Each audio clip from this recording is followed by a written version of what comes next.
Hello friends, आस्वाद कुकिंगमध्ये तुम्हा सर्वांचे खूप खूप स्वागत आहे। आज आपण खमंग असे सांडगे बनवणार आहोत, जे आपण वर्षभरासाठी साठवून ठेवू शकतो। ज्यावेळी घरात भाजीला काही नसेल त्यावेळी पटकन या सांडग्यांची भाजी बनवता येते। ही भाजी खूप चविष्ट लागते। सांडगे बनवण्याची अगदी सोपी पद्धत मी या व्हिडिओमध्ये दाखवली आहे, त्यामुळे व्हिडिओ स्किप न करता शेवटपर्यंत नक्की बघा। या ठिकाणी मी साधारण अर्धा किलो मटकीची डाळ घेतलेली आहे आणि साधारण 1 ते 1.5 मूठ हरभरा डाळ घेतलेली आहे। सांडग्यांमध्ये हरभरा डाळीचा वापर मी कमी करणार आहे, कारण आमच्याकडे हरभरा डाळ जास्त खात नाहीत। काही लोकांना पथ्य असतात तर हरभरा डाळ चालत नाही। अशा वेळेस हरभरा डाळ कमी वापरली किंवा स्किप केली तरी देखील चालू शकेल, किंवा मग मिक्स डाळींचे सांडगे देखील बनवता येतात। दोन्ही डाळी मी अगदी व्यवस्थित निवडून घेतलेल्या आहेत। तर सर्वात आधी आपण या डाळी हलक्या भाजून घेणार आहोत। डाळी भाजून घेतल्यामुळे सांडगे अगदी खमंग असे तयार होतात आणि त्यानंतर या डाळी आपण जाडसर दळून घेणार आहोत। हा भरडा तुम्ही गिरणीतून दळून आणू शकता किंवा घरी मिक्सरवर देखील बारीक करू शकता। माझ्याकडे घरगुती पिठाची गिरणी आहे, तर मी भरड्याची जी चाळणी असते ती वापरून या डाळी दळून घेणार आहे। तर आता डाळी भाजण्यासाठी मी एक जाडबुडाची कढई गॅसवर तापायला ठेवलेली आहे आणि त्यात मटकीची डाळ टाकून घेणार आहे। डाळ भाजून घेतल्याने सांडगे छान खमंग लागतात आणि डाळींचा भरडा करायला देखील सोपे जाते। आता ही जी मटकीची डाळ आहे ती भाजून झाली आहे, हे पाहू शकता। डाळीला छान खमंग असा सुगंध सुटला आहे, म्हणजेच ही डाळ अगदी व्यवस्थित भाजली गेलेली आहे। आता ही डाळ मी एका ताटामध्ये काढून थंड करायला साईडला ठेवून देते आणि आता अशा प्रकारेच आपल्याला ही हरभरा डाळ देखील भाजून घ्यायची आहे। हरभरा डाळ देखील भाजून झाली आहे, हे पाहू शकता। अशा प्रकारे हरभरा डाळ भाजून घ्यायची आहे। ही डाळ देखील मी एका प्लेटमध्ये काढून थंड करायला ठेवते। आता इथे पाहू शकता, या दोन्ही डाळी अशा प्रकारे भाजून ताटामध्ये मी थंड करायला ठेवलेल्या आहेत। या डाळी अगदी व्यवस्थित थंड झाल्या की तळून घ्यायच्यात, म्हणजेच त्याचा भरडा करून घ्यायचा आहे। या ठिकाणी पाहू शकता, मटकीची डाळ आणि हरभरा डाळ मी अशा प्रकारे जाडसर दळून घेतलेली आहे।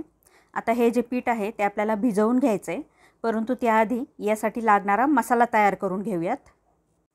आता मिक्सरच्या भांड्यामध्ये या लसणाच्या काही पाकळ्या, साधारण 8 ते 10 पाकळ्या आहेत या। त्याचबरोबर 1 टेबलस्पून जिरे, साधारण 1.5 ते 2 टेबलस्पून काश्मीरी लाल मिरची पावडर टाकून घ्यायची। या ठिकाणी शक्यतो काश्मीरी लाल मिरची पावडरच वापरायची, म्हणजे मग सांडग्यांना रंग छान येतो। याच्यातच मीठ, चवीनुसार मीठ टाकून घ्यायचं आहे। हिंग आणि अर्धा चमचा हळद टाकून घ्यायची आहे आणि याच्यामध्ये थोडंसं पाणी टाकून हे बारीक वाटून घ्यायचं आहे। हे पाहू शकता, हा अशा प्रकारे आपल्याला मसाला तयार करून घ्यायचा आहे। रंग पाहू शकता किती छान आलेला आहे, पहा। आता हा जो मसाला आहे तो आपल्याला या पिठामध्ये टाकून घ्यायचा आहे, हे पाहू शकता। आता या भांड्याला पाहू शकता साईडला अजून बराचसा मसाला आहे, त्यामुळे आपण याच्यामध्ये पाणी टाकून घेऊयात आणि हे पाणी पीठ भिजवण्यासाठी वापरायचं आहे। हे पाहू शकता, मिक्सरचं भांडं असं व्यवस्थित धुवून घ्यायचं आहे आणि या पाण्याने आपण पीठ भिजवणार आहोत। असं थोडं थोडं पाणी ॲड करून पीठ भिजवायचं आहे। ज्याप्रमाणे आपण चपातीसाठी किंवा भाकरीसाठी पीठ भिजवतो त्याप्रमाणेच आपल्याला हे पीठ भिजवून घ्यायचं आहे। हे जे पीठ आहे ते थोडंसं घट्टसरच भिजवायचं आहे, त्यामुळे ह्याच्यात असं थोडं थोडं करूनच पाणी टाकायचं आहे, एकदम पाणी टाकायचं नाही। हे पाहू शकता, असं अगदी व्यवस्थित हे पीठ मळून घ्यायचं आहे। हे असं घट्टसरच मळलं मी, पाहू शकता तुम्ही। आता या भांड्यातच हे पीठ असं एकसारखं करून घ्यायचं आहे आणि याला मध्ये असा एक खड्डा करून घ्यायचा आहे आणि याच्यात आपल्याला साधारण अर्धी वाटी पाणी टाकायचं आहे आणि हे असंच झाकून रात्रभर ठेवायचं आहे, म्हणजे पाणी या पिठामध्ये रात्रभर छान मुरेल आणि पीठ अगदी व्यवस्थित भिजलं जाईल। या ठिकाणी पाहू शकता, हे पीठ आपण रात्रभर असंच ठेवलं होतं। असं थोडंसं फुललेलं दिसते, पाहू शकता पीठ। डाळींचा जो भरडा आहे तो अगदी व्यवस्थित भिजला गेला आहे, हे पाहू शकता। आता हे पीठ आपल्याला पुन्हा व्यवस्थित मळून घ्यायचं आहे आणि मग याचे आपल्याला सांडगे तोडायचे आहेत. पिठाची जी कन्सिस्टन्सी आहे ती अगदी व्यवस्थित झालेली आहे, पाहू शकता. या अशा प्रकारे जर पीठ भिजवलं तर सांडगे तोडायला अगदी सोपं जातं. आता या स्टीलच्या ताटाला थोडंसं तेल लावून व्यवस्थित ग्रीसिंग करून घ्यायचं आहे आणि मग याच्यात सांडगे तोडायचे आहेत. म्हणजे मग सांडगे सुकल्यानंतर ते अगदी सहज सुटतात. कोणत्याही शुभकार्यासाठी सांडगे करत असताना आधी प्रतिकात्मक गणपती आणि 5 पांडव करण्याची पद्धत आहे, परंतु या ठिकाणी मी हे सांडगे असेच तोडणार आहे. इथे पाहू शकता हे अशा प्रकारे सांडगे टाकून घेतलेले आहेत. आता या बाकीच्या पिठाचे देखील मी अशा प्रकारे सांडगे टाकून घेते. हे पाहू शकता या सगळ्या पिठाचे मी असे ताटामध्ये सांडगे टाकून घेतलेत. आता हे जे सांडगे आहेत ते आपल्याला छान कडकडीत उन्हात 3 दिवस व्यवस्थित वाळून घ्यायचे आहेत. हे पाहू शकता हे सांडगे मी अशा प्रकारे उन्हात वाळत टाकलेले आहेत.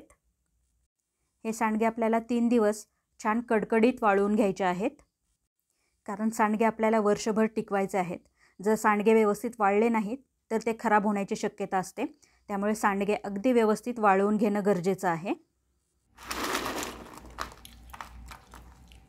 सांडगे 2-3 दिवस छान उन्हामध्ये कडकडीत वाळवून घेतलेत. पाहू शकता रंग पाहू शकता किती सुंदर आलेला आहे सांडग्यांना. काश्मीरी लाल मिरची पावडर वापरल्यामुळे सांडग्यांना खूप छान रंग येतो. तुम्हाला सांडगे करण्याची ही पद्धत आणि आजचा हा व्हिडिओ जर आवडला असेल तर व्हिडिओला जास्तीत जास्त लाईक करा. तुमचे नातेवाईक मित्रमैत्रिणी यांच्याबरोबर हा व्हिडिओ जास्तीत जास्त शेअर करा.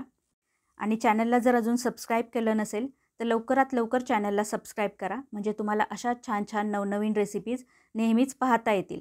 चला तर मग पुन्हा लवकरच भेटूया अशाच एका नवीन व्हिडिओसोबत. तोपर्यंत मस्त खा आणि स्वस्त रहा. Bye bye.